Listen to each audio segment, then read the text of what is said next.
5 years after the breakup, Claude was now worth hundreds of billions and had a beautiful fiancée. At a gathering, someone mentioned me. Every year we get together, Robin never shows up. What's she been up to? Heh, she's busy gold digging on airplanes. On airplanes? Yeah, she's a flight attendant with some airline. I've seen her. You should have seen that sycophantic smile she puts on when she's serving rich people. Seriously? A flight attendant? She really is still as money-obsessed as she was back then. Claude, seated at the center, narrowed his eyes slightly, his hand clenched into a fist. A flight attendant? Yes. Claude, it's been so many years, haven't you forgotten her already? He reached over and took his fiancée's hand. The huge diamond ring on her finger instantly dazzled everyone's eyes. Forgotten long ago. My wedding's next month, remember to come drink the celebratory wine. Congratulations poured in immediately. Only I, drifting in midair, lowered my head. Chapter 1. 1 year after my death. A class reunion was organized in the alumni chat group. It was said that Claude, whose net worth had already skyrocketed, would also attend. The class group instantly became lively. More than 30 active profile icons. Only mine was gray, sunken silently at the very bottom. Because I was already dead, I could no longer use any communication devices. In the empty room, everything was still arranged as it had been when I was alive. On the table lay the anti-cancer medication I once took. On the day of the reunion, I drifted to the venue. Such a huge private dining room inside a 7-star hotel. No less. I floated around inside, looking left and right. Before long, everyone had arrived. The last person to enter. I held my breath. Tall, broad-shouldered, long-legged. It was none other than Claude. He was dressed in a European bespoke niche brand, extremely understated, yet unmistakably refined. I stared, transfixed. The next second, a beautiful girl appeared at the doorway and hooked her arm through his. Claude, are these all your classmates? My breath caught instantly. At the gathering, everyone chatted animatedly, eating and drinking, but without exception, they were all trying to ingratiate themselves with Claude. Suddenly, someone glanced around at the people present. We're just missing Robin, right? Heh, ever since graduation 5 years ago, she's been like she vanished off the face of the earth. Who knows what she's doing? With Claude becoming such a successful new generation tech tycoon, we even see him on TV sometimes. She's the most mysterious of all. Probably married a rich guy and became a pampered socialite. Voices overlapped, one after another, until the Arts and Entertainment Committee member, who had stayed silent the whole time, took a sip of red wine. What socialite? More like serving rich people and their wives. She's a flight attendant with some airline, busy as a spinning top. The girl speaking was named Miriam. She was quite pretty too, married to a small-time wealthy boss. A year ago, I had served her and her husband on a flight. You've seen her? Everyone immediately grew curious. Heh, she became a flight attendant? That's a shortcut to getting close to rich people. She's pretty quick-witted. Which airline? How come I've never run into her? Miriam spat out 2 words. Electra. That airline is famous for beautiful flight attendants and handsome male crew. If I get the chance, I'll buy tickets with that airline too. As this topic came up, I quietly looked toward Claude at the center. He said nothing, his expression dark and heavy. The hand resting on the armrest was clenched so tightly that veins bulged out. The class monitor glanced at his fist and immediately signaled everyone to stop talking. The monitor picked up his glass and toasted Claude. Claude. Some people just aren't worth it. Not worth remembering. Claude didn't move. He sat there, broad and imposing, as if frozen in place for a moment. It was far too abnormal. No one dared even breathe loudly. Beside him, the beautiful girl looked somewhat awkward and gently held his hand. A few seconds later, he snapped back to himself. He picked up his glass and lightly clinked it against the class monitors. Forgotten long ago. He took a sip of wine, then turned his hand and tightly held the girl's.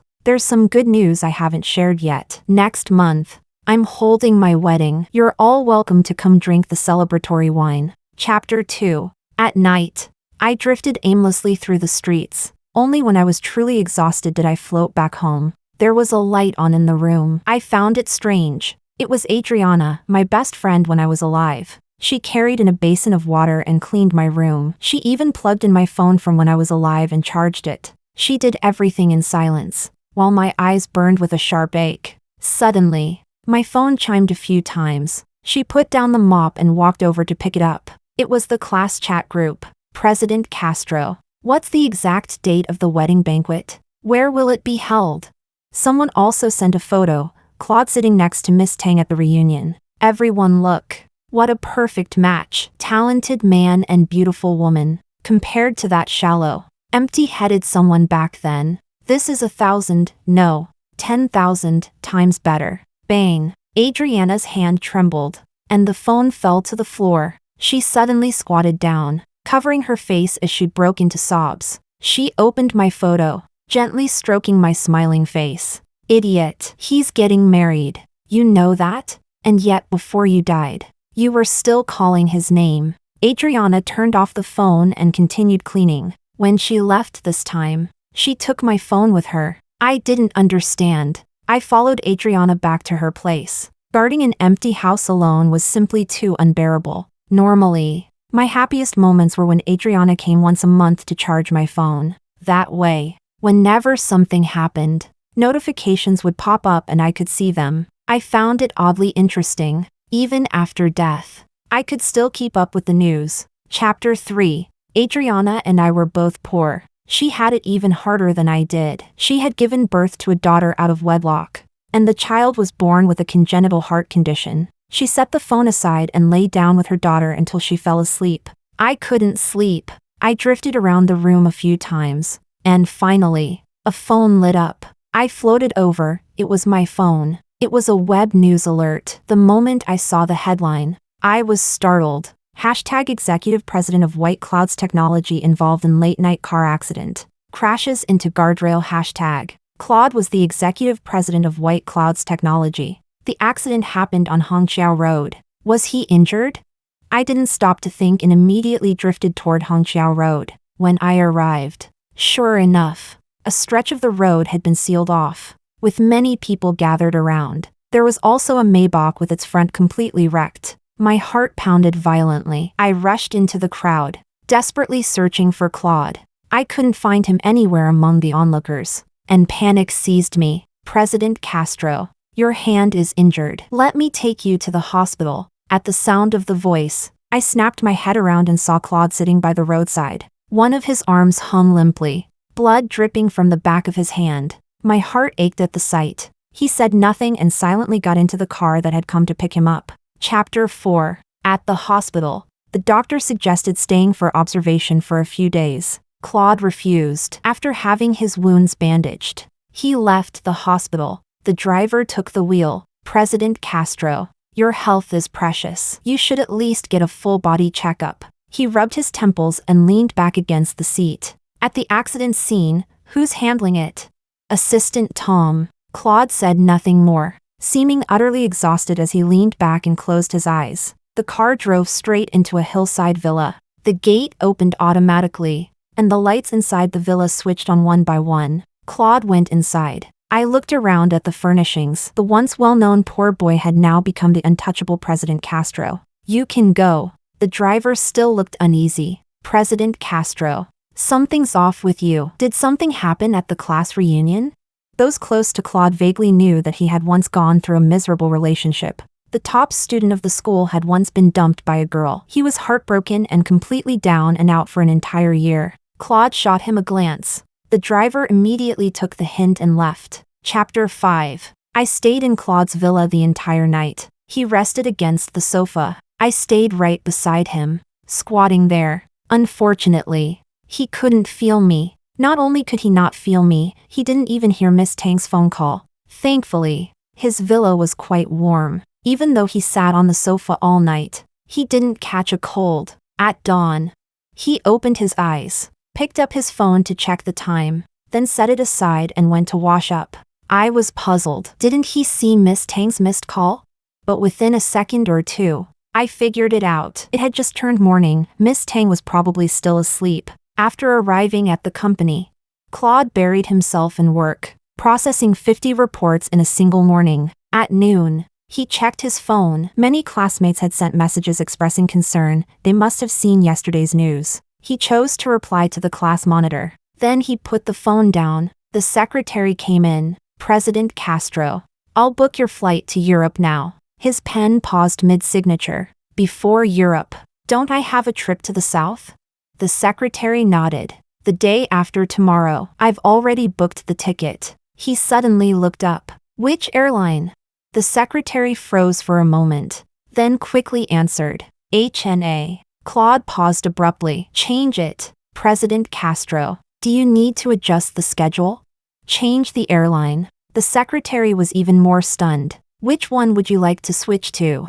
Claude thought for a moment. I looked at him. The pen clenched in his hand seemed to have been slightly crushed. Electra Airlines. The secretary was surprised, but immediately took out the tablet and began changing the ticket. President Castro. It's done. First class. Seat 1A. Claude didn't respond. The secretary tactfully left. The office returned to silence. I stared at Claude in shock. Electra Airlines? The airline I flew for when I was alive. Did he want to see me? But I immediately shook my head hard. Impossible. Even if it had something to do with me. He probably just wanted to see how miserable I'd become. Or maybe throw out a line like, Robin, didn't end up with a factory heir after all? Now you're a service worker?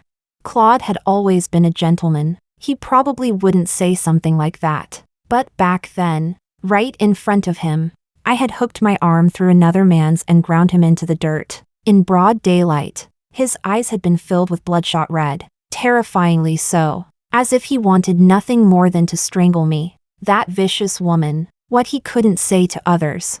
Saying it to me, his heartless ex-girlfriend who abandoned him, would be more than justified. Chapter 6. 2 days later.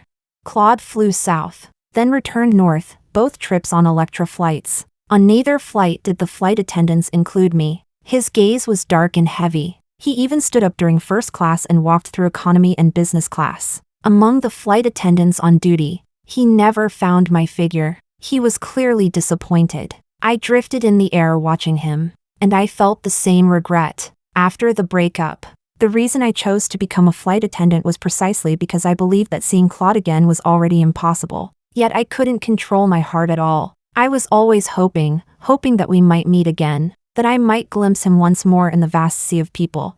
I had heard that he was extremely successful now. Successful people fly all over the country, and Claude surely was no exception. So I decisively chose one of the country's major airlines and became a flight attendant. But fate loved to toy with people. In the 3 years I worked flights, Claude never appeared even once. Only now did I understand. He held a platinum card with another major airline. For most of his travel, he was fixed on their competitor. Regret, like thick clouds in the sky, clogged my soul and refused to dissipate. During the flight, the chief purser took the initiative several times to check on Claude, delivering flawless, top-tier service, hoping to retain this tycoon and persuade him to choose Electra again next time. Chapter 7. I didn't go back home anymore. I followed Claude everywhere, wherever he went. I drifted along. That day, after a meeting, he returned to his office. Several messages had popped up in the class group chat. He meant to swipe past them, but accidentally tapped one open. I just got off an Electra flight and didn't see Robin? I checked my past flights too, also Electra. Among the flight attendants, I didn't see Robin either. Someone tagged Miriam. Miriam, you weren't lying to us last time, were you? Miriam replied, lying to you? Do I have nothing better to do? I'm sure she's with Electra Airlines. Maybe she just wasn't on the flights you took. That's possible. Or maybe she quit already. Humph. Good thing I didn't run into her. Otherwise, I definitely wouldn't have been polite. In our class, she was the one with average grades and bad character. I bit my lip. Everyone's prejudice against me had always been deeply ingrained. Back then, when I pursued Claude so publicly, no one was optimistic about it. They thought it was just a rich girl's game, something casual. But we had seriously dated for 3 years. People gradually believed I was sincere and started to view me more favorably. Then, at that very moment, I coldly and ruthlessly proposed the breakup. Shocking everyone, Claude, the always aloof top student, had almost collapsed entirely. I was firmly nailed to the pillar of shame as a villainous woman, amid the wave of condemnation. Someone suddenly said, "But have you noticed? Robin's profile picture turned gray a year ago. Does no one really know how she's been doing?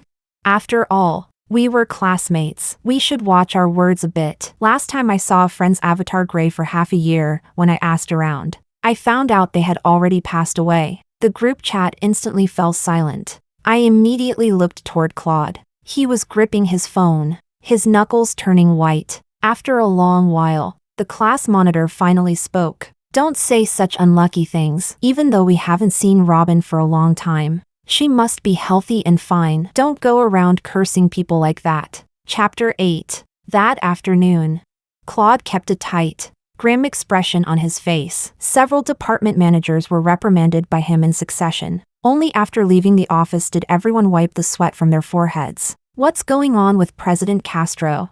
"Yeah, we didn't mess anything up at work." "Stop talking. President Castro has high standards. Maybe his expectations are even higher." Everyone left looking dispirited. After work, Claude stood by the floor-to-ceiling window. Slanted sunlight poured through the glass, stretching his shadow long. Watching him from behind, I could feel the intense loneliness clinging to him. Somehow, I felt that Claude's feelings for Miss Tang were not all that deep. Miss Tang was a daughter of an old, powerful family, perhaps more than love. This was a marriage alliance between two great families. The assistant stood behind him for a long time before cautiously speaking. "President Castro, the bridal studio has sent over 5 venue layout proposals. They need you to choose one." The man said nothing. Cold sweat broke out on the assistant's back as he stammered.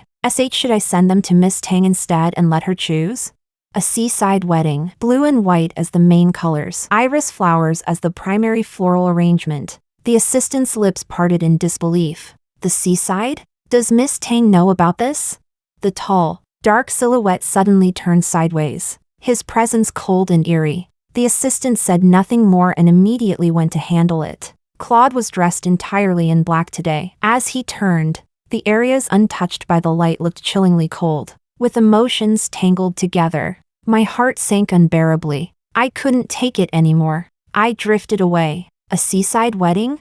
That should be very romantic. Chapter 9. My chest felt unbearably tight as I returned to Adriana's place. She was staring absent-mindedly at the news on TV. The report said, "The executive president of White Clouds Technology has reserved an entire beach to host a highly anticipated seaside wedding with Miss Tang." "Mommy, don't cry." Tony suddenly raised her hand and wiped Adriana's cheek. Adriana hurriedly turned her head and wiped her face clean. "Mommy's not crying. Have you finished your homework?"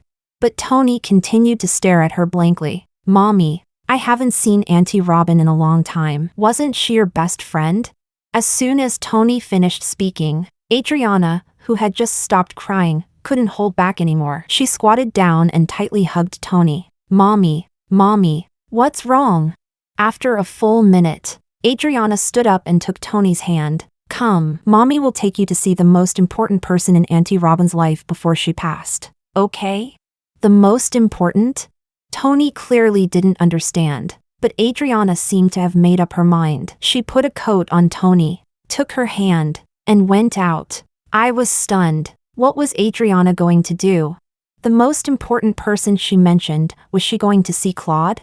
To tell him the truth, that I was already dead?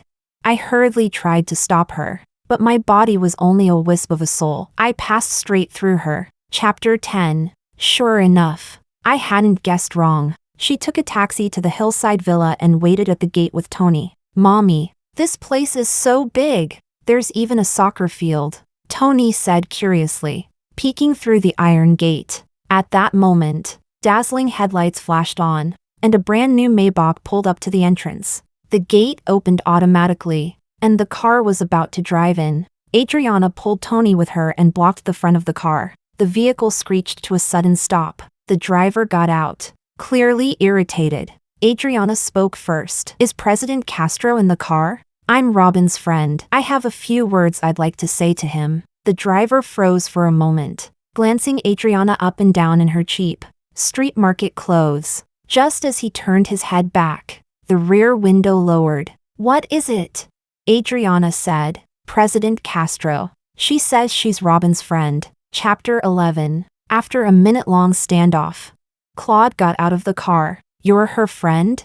Adriana had clearly prepared herself mentally before coming. Yet when Claude stepped out, she was still intimidated by his presence and nodded. Claude let out a cold laugh. Hey, didn't she find herself a rich factory heir? Funny how she still makes friends among poor people. So deep was Claude's hatred toward me that he showed no mercy even toward my friend. I took a sharp breath, desperately wanting to cover Claude's mouth. Adriana frowned and stopped being polite. I knew her well. When it was time to stand her ground, she could be just as tough. Mr. Castro, there's no need for such sarcasm. She proposed the breakup back then, and now aren't you getting married too?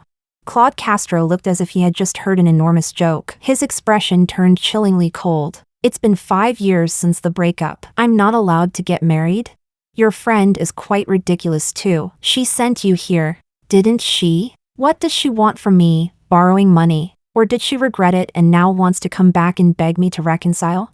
Adriana froze. Claude suddenly raised his hand. A powerful Tibetan Mastiff ran over to his side. The jet-black Mastiff instantly frightened Tony, who hid behind Adriana. Mommy, I'm scared. Claude gripped the leash and swept a glance at the two of them. Go back and tell her this. She'd better never appear anywhere near me again. Otherwise, this Tibetan Mastiff of mine is a carnivore. I'm afraid I won't be able to stop myself from letting it loose to tear her flesh apart and drink her blood. Mr. Castro, are those words something a human being with any warmth left should say?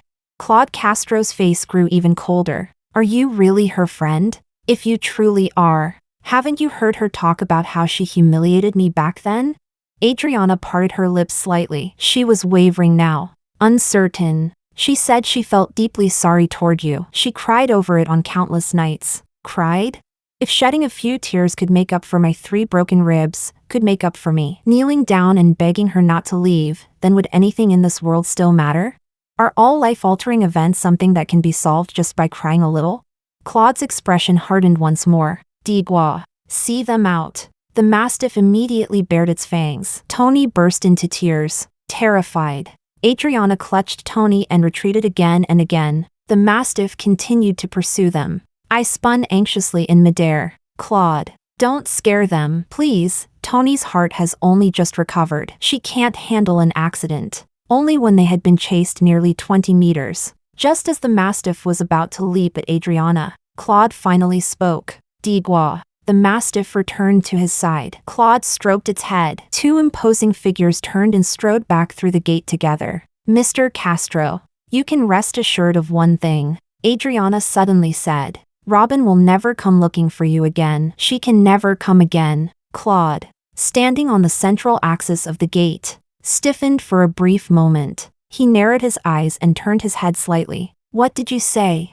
In your world, she betrayed you. Maybe she had her reasons, but none of that matters anymore. Robin was right about one thing. Once you miss each other, you miss each other forever. No explanations needed. From the moment she said break up, you lost each other for good.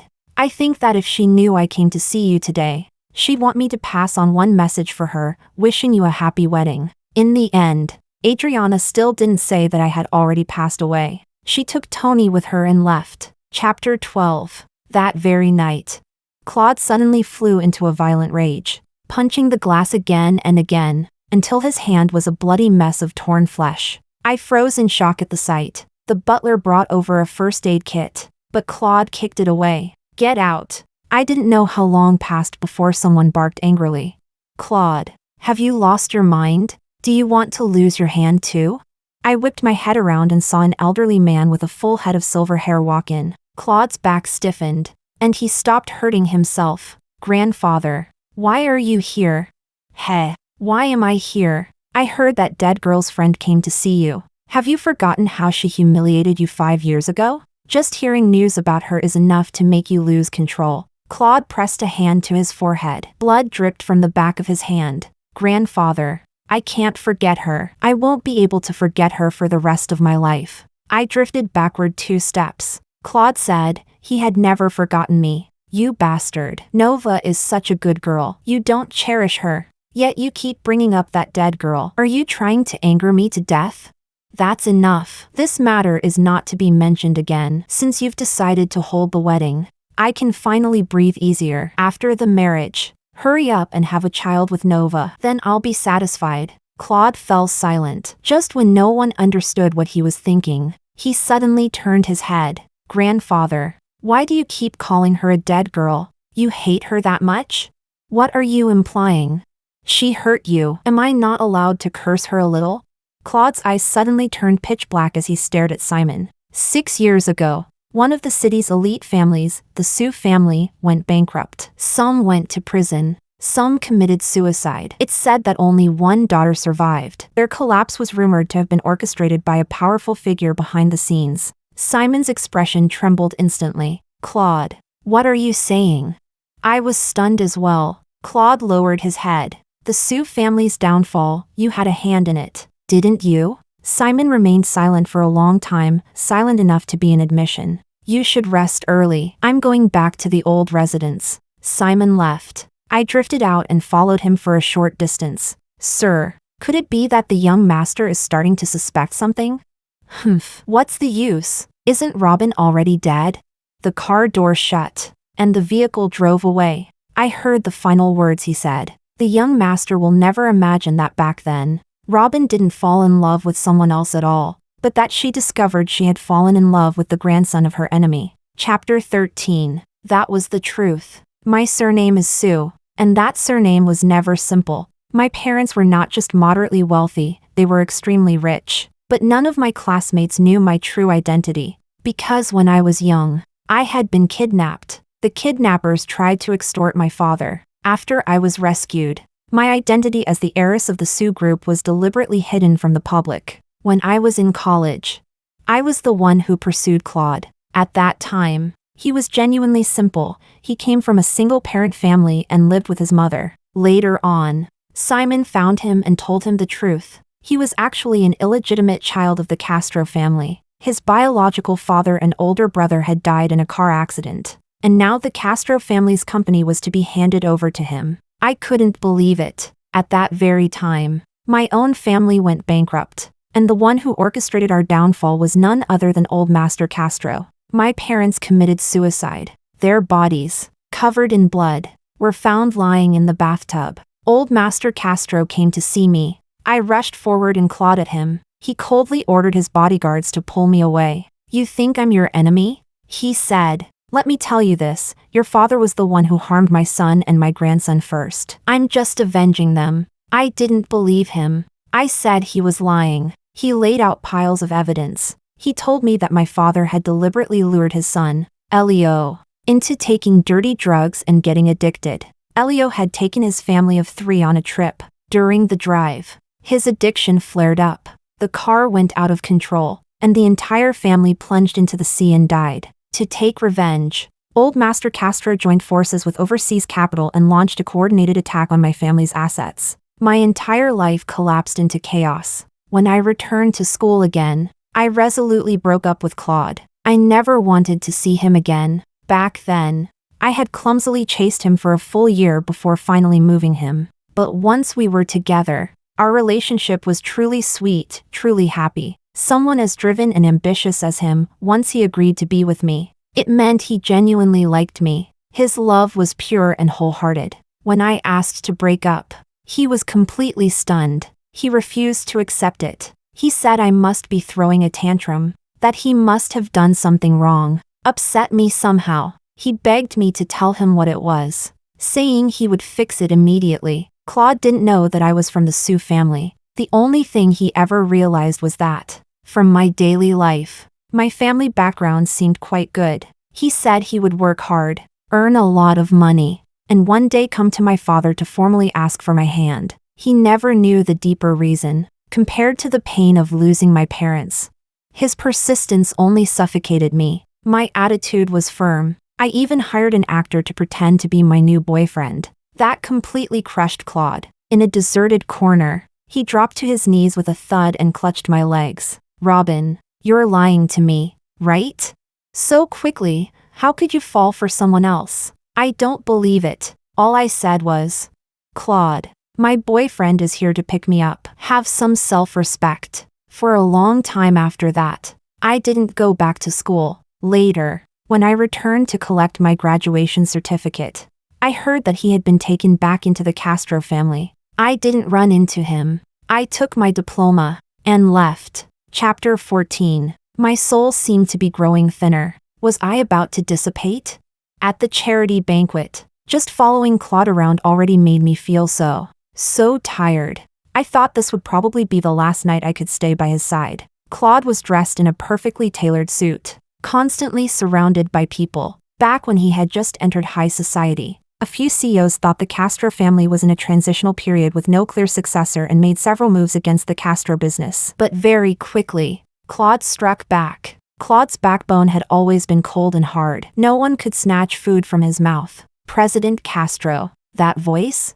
I turned my head, and it was Isaac, the CEO of Electra Airlines. During the group's unified training sessions, I had heard him speak several times. His voice was especially rough and deep. What I hadn't expected was that the woman on his arm was actually my former chief purser. Claude had been about to leave when he suddenly stopped and clinked glasses with the other man. Isaac. Isaac was pleasantly surprised. He hadn't expected Claude to give him face. Just moments earlier, several other CEOs had already suffered under Claude's cold treatment. President Castro. I recently acquired a Tang Dynasty painting of mountain birds. I wonder if President Castro might be interested. If so, I could take you to the lounge to have a look. Claude declined politely. I'm not interested in those things. His gaze deepened slightly. Isaac, I have a friend. I heard she works at Electra, so I wanted to ask you about her. President Castro's friend works at Electra? Which executive is it? Or a vice president? Please tell me. I'll make the arrangements immediately. Claude cut him off. She's a flight attendant. What? Isaac froze completely, utterly stunned. But then he seemed to think of something and quickly smiled. Please tell me, President Castro. It just so happens that my companion tonight is the most outstanding chief purser in our company. She's been flying for 20 years. There's no flight attendant she doesn't know. Claude then glanced at the elegant chief purser. Elisa. Elisa smiled and waited. Claude slowly spoke a name. Robin. When I heard my name, my soul trembled violently. He really was asking about me. Elisa, however, suddenly shuddered and widened her eyes. Claude caught the abnormal reaction in her gaze. What's wrong? It truly was a coincidence. Back when I worked at the airline, Elisa had taken good care of me. She also knew that I resigned after being diagnosed with stomach cancer. She had even come to see me at the hospital when I was so thin I barely looked human anymore. She had held me and cried in pity. Elisa's voice trembled. President Castro. What is Robin to you? How do you know her? Claude stared at her. Sounds like you know her very well. Elisa held her wine glass, but her hands shook uncontrollably. Claude frowned. Beside them, Isaac grew impatient, clearly treating this as an opportunity to curry favor with Claude. Elisa, don't keep us in suspense. President Castro thinks highly of her. Hurry and have her take a cab over to the banquet. Elisa interrupted him in a trembling voice. That's impossible. She can't come. Isaac said. What do you mean? Is she on a flight? Claude's brows knitted even tighter, impatience creeping in. Isaac grew anxious. Elisa took a deep breath. She resigned a year ago. Claude suddenly became patient. She resigned? Where did she go after that, do you know? Elisa's eyes instantly turned red. She shook her head. She didn't go anywhere. She died. She had stomach cancer. The cancer spread, and she passed away on July 2nd last year. What did you say? Suddenly, bang, a wine glass smashed onto the floor. Everyone in the hall turned to look. I stared at Claude in shock. As if he had completely lost control, he grabbed Elisa by the shoulders. You're joking, right? You're joking with me. Do you know how many lives you have to dare joke with me like this? Elisa winced in pain, but she didn't change her words. Instead, she seemed to recall something and exclaimed in shock. When she was dying, she kept murmuring Castro, so the person she was calling out to all along was you. President Castro? What? Claude suddenly released her. His body staggered backward 2 steps. Chapter 15. The fact that I was dead, Claude finally knew. At 10 in the evening, Elisa brought him to the place where I had lived when I was alive. Adriana rushed over and saw the two of them standing at the doorway. You too. Elisa recognized Adriana and nodded. Open the door. Adriana opened it. Claude walked in. He was still so tall. Yet at this moment, he looked heartbreakingly thin and fragile to me. He went into my bedroom, pulled open a drawer, and took out a photo album. The moment he opened it, he suddenly hugged it to himself and broke down crying. The album was something we had bought when we were in love. Inside were recorded all the little moments of our relationship. Adriana stood quietly at the doorway. She took my phone out of her coat pocket, placed it beside him, then left the room. He picked up my phone and unlocked it. The lock screen was a photo of his back. He opened the Notes app. Inside were entries, one after another. My anti-cancer diary. February 1st, 2019. It hurts so much. If Claude were here, that would be so nice. He'd be worried sick, holding me and comforting me, probably crying from anxiety. But he won't show up, even when I wasn't sick. During the 3 years I kept flying, I never saw him once. He probably doesn't want to see me. February 7th. Woo-woo. It really hurts. I'm going to see Mom and Dad soon. The only person I still worry about in this world is Claude. I don't know, after 4 years of breaking up, has he already forgotten me? March 6th. I miss the clear broth noodles outside campus. I've been especially nostalgic lately, thinking about the times we ate noodles together when we were still together. April 10th. Why does fate have to toy with people like this? Why did Claude Castro have to be a child of the Castro family? If he weren't, would we have been together? No, I'm about to die anyway. Separating is for the best. Otherwise, he'd be devastated. May 13th. My body really can't take it anymore. The pain is so bad I want to end my life. I begged the doctor, please put me on a pain pump. June 1st. I've decided that before I die, I'll sell my corneas. The money I earn will be used to treat Tony's heart condition. Her life is still long. She must grow up healthy and strong. June 30th. Elisa came to see me today. She said that when I sleep, I keep calling out someone's name. She listened very carefully but still couldn't make it out. She was curious and asked if it was someone I had a crush on. I didn't say anything. Actually, I really wanted to correct her. It's not someone I secretly like, but someone we both once loved. July 1st. I have a feeling that it's almost time to say goodbye. I really want to see Claude one last time. Forget it. I'm frighteningly thin now.